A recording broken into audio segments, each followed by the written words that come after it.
नमस्कार दोस्तों, स्वागत है आपका मेरे चैनल पर। क्या आप भी पढ़ाई करते समय बार बार भटकते हुए विचारों से परेशान हैं? देखिए, पढ़ाई एकाग्रता का खेल है। जितना गहरा आप अपने सब्जेक्ट में डूबेंगे, उतनी ही अच्छी तरह आप उसे समझ पाएंगे। आज हम जानेंगे कि पढ़ाई के दौरान अनावश्यक विचारों को रोकने के लिए कौन कौन सी टेक्निक्स अपनाई जा सकती हैं। तो चलिए शुरू करते हैं।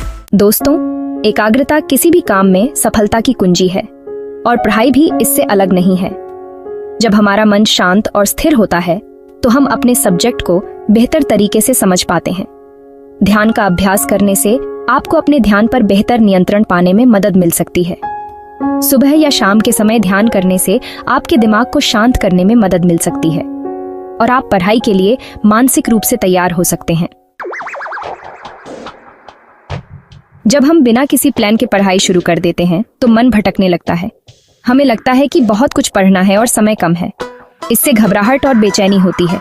ऐसे में छोटे छोटे स्टडी गोल्स निर्धारित करना बहुत जरूरी है। उदाहरण के लिए, आप खुद से कह सकते हैं, मुझे अगले 1 घंटे में यह चैप्टर खत्म करना है या मुझे इन 10 प्रश्नों को हल करना है। इससे आपका मन उस विशिष्ट लक्ष्य पर केंद्रित रहेगा और अनावश्यक विचारों से बच सकेंगे। हर छोटी जीत आपके आत्मविश्वास को बढ़ाएगी और आपको अगले लक्ष्य की ओर प्रोत्साहित करेगी। दोस्तों, पोमोडोरो टेक्निक एक बहुत ही इफेक्टिव टेक्निक है जो आपकी एकाग्रता को बढ़ाने में मदद कर सकती है। इस टेक्निक में आपको 25 मिनट तक पढ़ाई पर ध्यान केंद्रित करना होता है, फिर 5 मिनट का ब्रेक लेना होता है।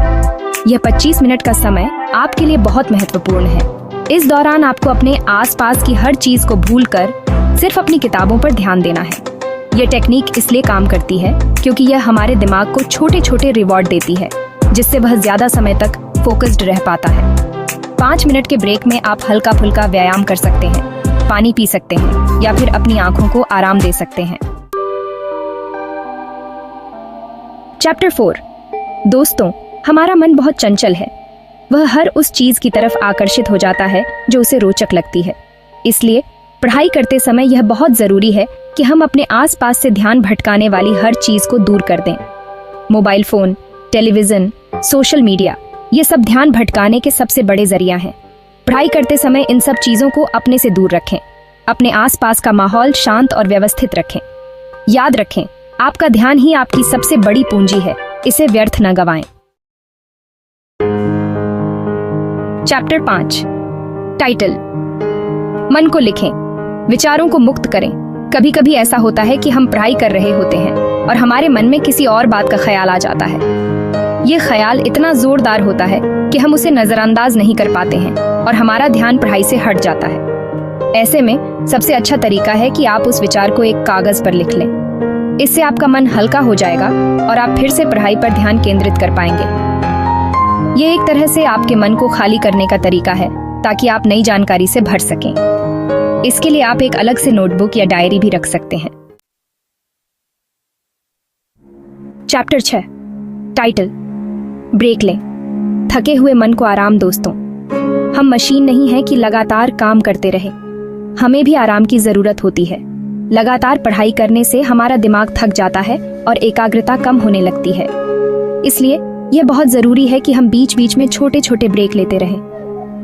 हर 45 से 50 मिनट की पढ़ाई के बाद 5 से 10 मिनट का ब्रेक जरूर लें। इस ब्रेक में आप कुछ ऐसा करें जिससे आपको अच्छा लगे, जैसे कि संगीत सुनना, किताब पढ़ना, घूमना या फिर अपने परिवार या दोस्तों से बात करना। इससे आपका मन तरोताजा होगा और आप फिर से पढ़ाई के लिए तैयार हो जाएंगे।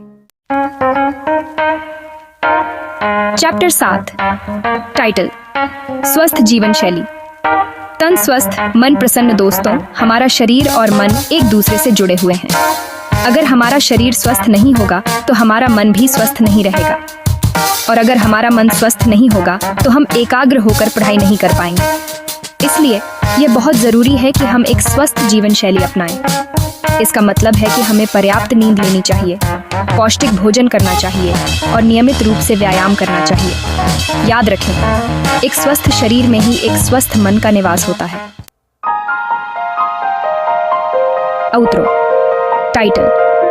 अब आपकी बारी। तो दोस्तों, ये थी कुछ टेक्निक्स जिनसे आप पढ़ाई के दौरान अनावश्यक विचारों को रोक सकते हैं और अपने ध्यान को केंद्रित कर सकते हैं। इन तरीकों से आप अधिक फोकस्ड हो जाएंगे और अनावश्यक विचारों की संख्या कम हो जाएगी।